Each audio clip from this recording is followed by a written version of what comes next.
சைதாப்பேட்டை தொகுதியில அவர் செஞ்சாத மாதிரி யாரும் செய்யல. அந்த ஹாஸ்பிட்டல் போய் வந்த நோயாளி அவர் சொந்தக்காரன் ஓட்டு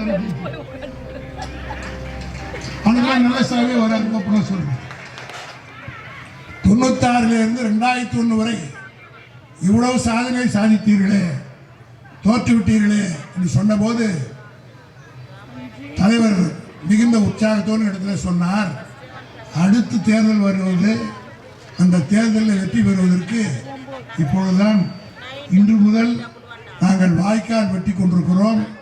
வாய்க்கால் வெட்டிவிட்டால் தண்ணீர் தானாக வரும். ஆக 5 ஆண்டு காலம் கழித்து தண்ணீர் வரும். இந்த நாங்கள் வெட்டுகிற இந்த பாதையிலே வரும் என்று அன்றைக்கு கலைஞர் சொன்னார் என்பதை தளபதி இடத்துல சொன்னார். அதையேத்தான் நான் இங்கே சொல்ல விரும்புகிறேன். இது ஒன்றும் இடையில ஒரு ஸ்டாப் கேப் அரேஞ்ச்மெண்ட். இதை பற்றி யாரும் கவலைப்பட வேண்டிய அவசியமே இல்லை. இதை விட பிரபாகர் ராஜா பேசுறாரு, வீட்டு வரியெல்லாம் ஏறி போச்சு. அதை பற்றி என்ன கவலை? ரொம்ப அக்கறையா பேசுறீங்க. இனிமேல் பட்டு தயவு செய்து வாயை மூடிக்கிட்டு சும்மா இருங்க. எது யாருன்னா நமக்கு என்ன, ஓட்டு போட்டவன் தானே, அவனா பார்த்து ரோடுக்கு வந்து அவன் தலையில ஒரு மணி நேரம் கண்ணை போட்டுனாதான் இந்த சமுதாயத்துக்கு புத்தி வரும். நீங்க அவன் கேட்காது. யாராவது ஒருத்தர் இந்த மாதிரி ஏர்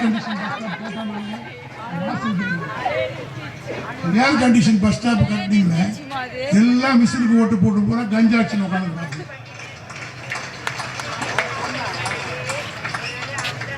ஆக இனிமேல் பட்டாவது கட்சி வரலாறு, திமுக என்ன, பெரியார் என்ன, எப்படி 100 வருஷத்துக்கு முன்னாடி இந்த சமுதாயம் இருந்தது, எல்லாரும் இன்னைக்கு மேடையில் ஒன்றா உட்காரன்னா அதுக்கு யார் காரணம்? 100 அடி தூரத்தில் நின்னவனை உட்கார வச்சு உங்களுக்கு சீட்டு கொடுத்து உங்களுக்கு மரியாதை கொடுத்தது யாரு என்பதை சொல்லுங்க. அப்பதான் புத்தி வரும். காரணம் என்னவென்று கேட்டால், அவன் யார் என்று அவனுக்கு சொல்லாத காரணத்தில் அவன் கேட்காதே நீங்க போய் குதவி. அது மாஸ்டர் இருப்பார். சைதாப்பேட்டை தொகுதியில அவர் செஞ்சாத மாதிரி யாரும் செய்வார். கலைஞரே முதலமைச்சர் இருந்தார், பெருமையா சொல்றேன். அவர் கூட அந்த ஒரு பெரிய ஹாஸ்பிட்டல் கொண்டு வர முடியல. ஏன்னா எங்க பக்கத்தில் இருக்கிற ஆலந்தூருக்குள்ள அது பெரிய வசதியா இருந்தது. அந்த ஹாஸ்பிட்டல் போய் வந்த நோயாளி அவர் சொந்தக்காரன் ஓட்டு அவனுக்கெல்லாம் நல்ல சேவை வராது. அப்புறம் சொல்றேன். உயிர் காப்பது என்பது அவ்வளவு கஷ்டமான காரியம். எத்தனை பேர் உயிரை காத்திருப்பார், எத்தனை பேருக்கு உயிர் கொடுத்தா. இங்கே கூட படிச்சார், கேன்சர் இன்ஸ்டியூட் கொடுத்தேன்,